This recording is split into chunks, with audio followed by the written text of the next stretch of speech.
आज ब्लू है पानी पानी पानी पानी पानी पानी और दिन भी সানি সানি সানি এক কাজ করো এই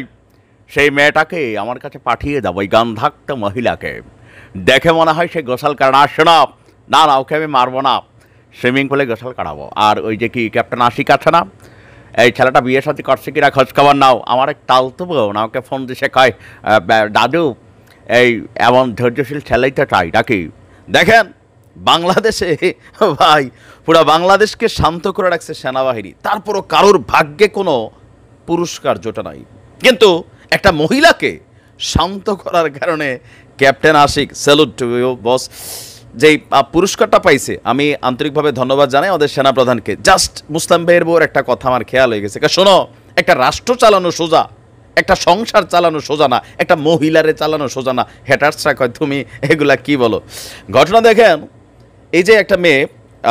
কোটা আন্দোলনের সময় বৈষম্য বিরোধী আন্দোলনের সময় সে ভাইরাল হয়েছিল তার একটা বক্তব্য পুলিশের সময়টার সময় সবাই আমরা তারে বাহবা দিছিলাম কিন্তু এই বাহবাতে যে জোশে আইসা সে হোশ খোয়া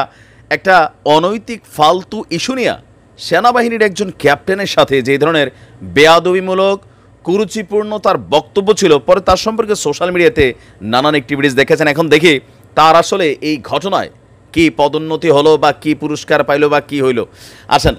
পেশাদারিত্ব এবং ধৈর্যের চরম পরীক্ষা দেওয়ায় সেনা গৌরব যে পদকটা আছে SGP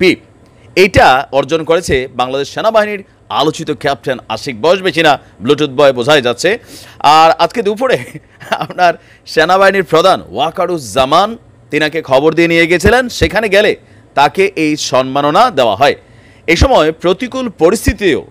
পেশাদারিত্ব বজায় রাখার ক্যাপ্টেন আশিককে ধন্যবাদ এবং সাধুবাদও জানিয়েছেন তিনি তাকে ভবিষ্যতের জন্য অনুপ্রাণিত করেছেন সেনাপ্রধান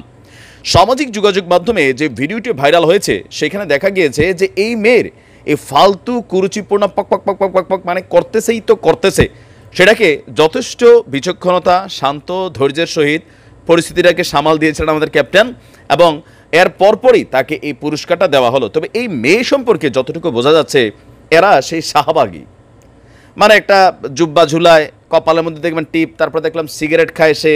তার যে কাপড় চোপড় পোশাক আশাক বোঝাই যায় যে বস্তিতে বসবাস করে তবে বস্তিতে বসবাস করে বহুত মানুষ ভালো মনের আছে হয়তো টাকা পয়সার কারণে বা বিভিন্ন পারিপার্শ্বিকতার কারণে বস্তিতে বসবাস করে এই ধরনের মেয়েগুলা শিক্ষিত হলেও এরা আসলে মানে কি বলা যে স্বশিক্ষিত হয় নাই শিক্ষা অর্জন করছে কিন্তু স্বশিক্ষাটা অর্জন করে নাই আমি বিশ্বাস করি এদের বাপ মাও এদেরকে আসলে কন্ট্রোল করতে পারে না এই মেয়েরে যদি থাকো কেউ আর কে আছো নাকি কেউ লাভিশ পাওয়ার মহিলা বিয়ার সাথে করবা এই মেয়েরে ভাই চিন্না রাখে না ভালো থাকুন আসসালামু আলাইকুম